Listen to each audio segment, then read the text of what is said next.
greasy apron for Lamborghinis, don't forget to like this video and subscribe to our channel. If you do, you'll get a big break in the next week. My story starts out at a glamorous place you may have heard of, McDonald's. This had to be the worst day of my life. 1 week is exactly how long I worked at McDonald's before I had a complete breakdown. I worked 12-hour shifts and never got to take my breaks. It was humiliating. And today I lost that job too, but I had to do something. I had to help my mom pay the bills. I was so angry, I had to vent. So I called my best friend. I told her how Jessica, a classmate from school, had come in for the 10th time that week with an evil look on her face. I had begged Jessica to be nice, explaining that I needed the job to help my mom. She said it was cool, but I had learned that I couldn't take her at her word. When my boss turned around, Jessica took the cup of soda I had handed her and spilled it down her shirt. She screamed and pretended that I did it. Now, my friend was as angry as me, if not more. She told me if I was serious about working, she could hook me up with a job. Her parents were super rich and offered her a job as an assistant at a giant tech company. My friend was desperate to have someone else take it so that she could spend her holidays cruising around Europe.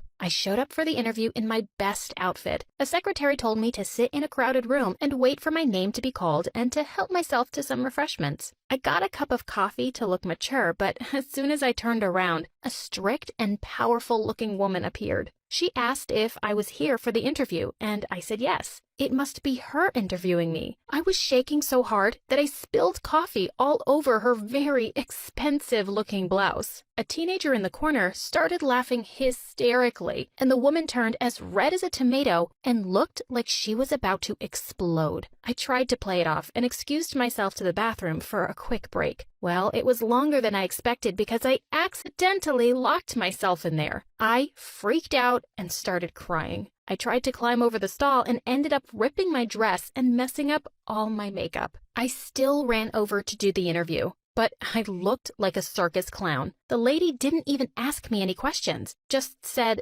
"Thank you for coming," in the busy reception area and sent me home. I'd blown it. I was about to go beg McDonald's to take me back when I got the phone call telling me that I had got the job. Maybe this woman had a better sense of humor than she seemed, or maybe they were just desperate. Either way, I showed up to work bright and early the next morning. I showed up at the office and was directed to Mr. Heiko on the top floor. Mister? I guess that woman wasn't my boss after boss. The office on the top floor was huge. The hallway was filled with artwork that cost more than my house. I made it to the end of the hallway, to my new place of work. I was buzzed into the office and asked to come in. I was so nervous. I tried as hard as I could to be prepared. Let's just say nothing could have prepared me for what I was about to walk into. I walked in and saw the same teenager from the waiting room playing video games on the floor. He looked at me and got excited. I asked if I was in the right place, and he said yes. I told him that I didn't understand. His response? "You were hilarious. So you had your dad hire me because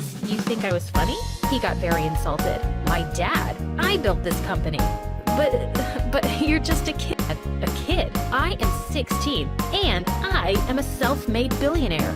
See, he explained how he had written the computer code for a super successful app. Now he ran the entire tech company that he started his freshman year of high school. The whole time he spoke, he talked down to me as though I was some kind of idiot. Even if I was at the top of my class and 2 years older, I had to admit that he was a genius. I asked him if he was so smart and great, why had he hired someone like me?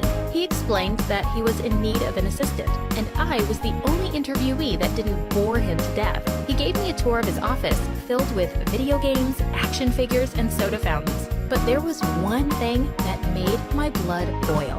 There was a giant painting of Jessica hanging on the wall. "Oh, that's just a picture of my girlfriend Jessica," he said. "She comes around occasionally. You'll get the chance to meet her." I could feel my face turning red. Just looking at her made me angry.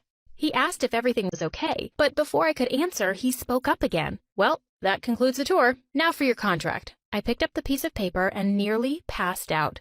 $50 an hour? I asked. "Oh, sorry. Is that not enough?" he questioned, then picked up a pen and scribbled over the contract and handed it back to me. $85 an hour? That was insane. Crazy enough that I could put up with Jessica even once in a while. Still, the level of insanity was nothing compared to the tasks he needed me to do. For the first few weeks, he literally paid me to play video games and watch movies with him. It would have been great if he wasn't so condescending. Have you ever tried watching a superhero movie with some kid complaining about how inaccurate the science was or how he could do better? It was exhausting. Didn't he have a girlfriend for this? In fact, the only good part of this was that I hardly had to see Jessica. She came by just long enough to insult me, compliment my boss, and ask for expensive gifts. It might sound like a dream job to some of you, but I'm an ambitious person. I wasn't fulfilled, and to top it all off, Jessica got under my skin one day. I was alone in his office, tidying up his video games when Jessica walked in.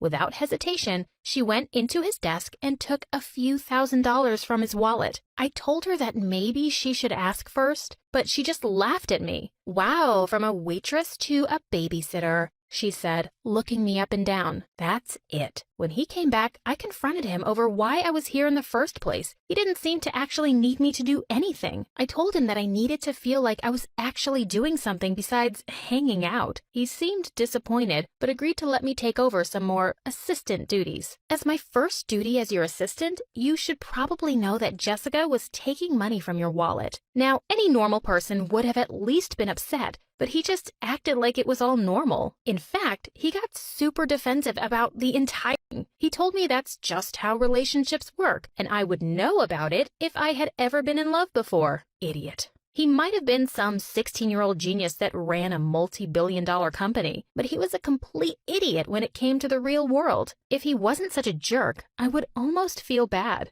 Almost. I knew that rich kids were sometimes delusional, but even I was surprised by some of my new duties. Like this one time, he sent me to the grocery store for a bag of M&Ms and gave me $100. Another time, he gave me $50 to pick him up a banana from the local market. What's worse is that Jessica encouraged it. She asked him for $500 to pick up milk, and he just gave it to her. When I asked her what kind of milk cost half $1,000, she told me it was organic. It was no wonder he had no idea how much groceries cost, with Jessica lying to him for extra money. I could see why she no longer needed to take on summer jobs. What was even crazier was how much the stuff he bought himself cost. His socks alone cost $400 a pair, and he just threw them out when he was done. I asked him why he didn't just wash his clothes, and he said that it was gross to rewear socks or underwear. While these moments were almost comical, his privilege made him very annoying. He didn't understand how people were homeless or stuck with debt.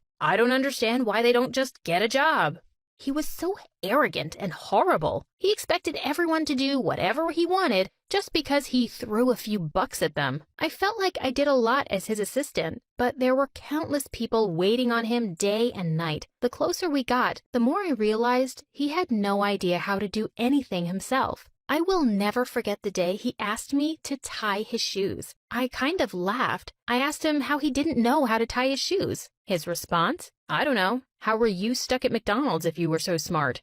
That was one of the moments when I was about to walk out right then and there. The same day, I applied to about 15 jobs in the area. He pulled me in for a meeting the next day. I thought he was going to apologize for his behavior. Instead, he had told me that he had told all the CEOs of the positions I had applied to not to hire me. I was so upset. He forced me to choose between here or McDonald's. He was so lucky I was desperate for money. He knew he controlled me with it. One day, Jessica came by with a whole stack of papers and whispered something to him. He looked pretty upset, but just hugged her and came over to me. He offered me $5,000 to work for a couple of hours on my day off.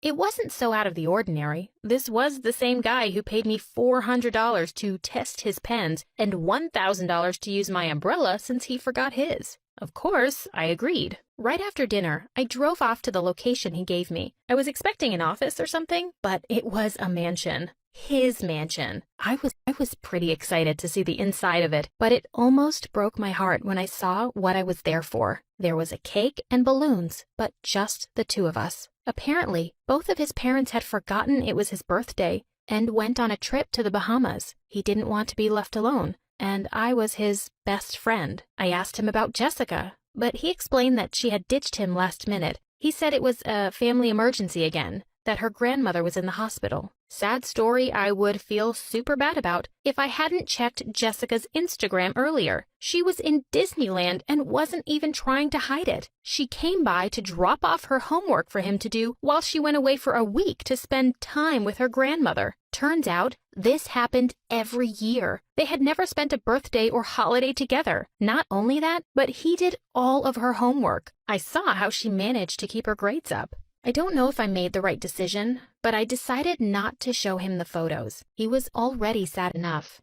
Instead, I decided that from here on out, we would actually be friends, and I would teach him how to tell when people were using him. Even though I was desperate, I couldn't accept the money he offered me to come that night. It felt wrong, even if I wanted the $5,000. The next day, I showed up with a bag of M&Ms as a belated birthday gift. I apologized that I couldn't afford anything spectacular. He just cried. He really did look so grown up in his fancy suits and expensive cars, but seeing him cry over M&Ms made him look like such a child. I took him under my wing as my little brother. He was just a kid right now and needed my protection. I introduced him to some of my friends so he could interact with people under the age of 65. He was super excited to have something close to friends for the first time in his life, but that also made him very vulnerable. I made sure that he kept his wealth a secret and to hang out with people like a normal kid. He seemed to love it, but everything changed one night. See, he was hanging out with my friends and me when Jessica came back from her grandmother's, aka Disneyland. We were having fun, but after he had set down his phone for an hour, he had 35 missed calls and over 100 texts. Apparently, while he was busy having fun with us, he had forgotten to submit one of her summer assignments. She was livid. Even though I tried to tell him he did nothing wrong, he looked really sad and left early. I was going to ask him about everything the next day at work, but he texted me to not come in. After a week of asking me not to show up, I took matters into my own hands. I walked right up to the office and right in the middle of a fight between him and Jessica. When I walked in, she immediately asked what I was doing there. "I thought I told you to fire her. She's a bad influence," she shouted. My boss looked so uncomfortable and said he didn't want to fire me. So she walked out, leaving my boss and me all alone. Again, he sat there and cried. There were a lot of tears over the next few days, and I did whatever I could to